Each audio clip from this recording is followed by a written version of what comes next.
I feel scared. I feel like they're literally trying to erase us. They are hunting for trans people. They are hunting for trans people. As of January 20th, 2025, the president has signed off on multiple executive orders, one of which being aimed at redefining gender ideology and gender identity. The executive order establishes that America will now only recognize two genders and will be identified as what they were assigned at birth. With 14% of Washington, D.C.'s population being a part of the LGBTQ community and 3% identifying as transgender, this area will impact several local residents. We're a small community. We don't have a lot of money. We don't have a lot of resources, and people are constantly picking on us. With gender dysphoria, it's can be so painful for so many people to see the wrong gender on their driver's license, right? Or to be called Mr. when they're a Ms. I just don't think people realize how much pain there is there and how affirming it is, at least for me, to have an X on my driver's license. Like, yeah, that's who I am.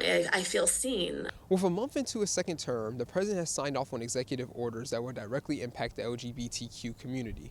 Within that community in the DC area, there are many, like Star Peterson, who are quite concerned that the access to health transition care is in jeopardy, especially when it comes to children, as it can be quite dangerous if removed. I don't think people realize that these services save lives. There's a ton of research on trans teens, and the ones whose parents are affirming and who are calling them by their chosen names and their correct pronouns, the suicide risk is so much lower. You can't just take a trans youth off of hormones once they've started. That is horribly dangerous. It could cause damage to their bone densities, their mental states. I mean, it might lead to trans kids committing suicide.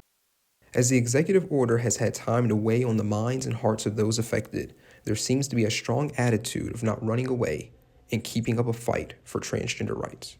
I will shout and I will fight and I will keep stabbing myself in the stomach every Wednesday, and I will be as visible as I possibly can, because that's what they want. They want for us to shrivel up and hide and fear, and I'm just not afraid.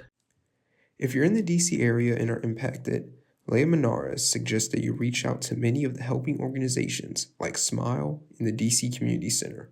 For HU News Vision, I'm Davis Daly.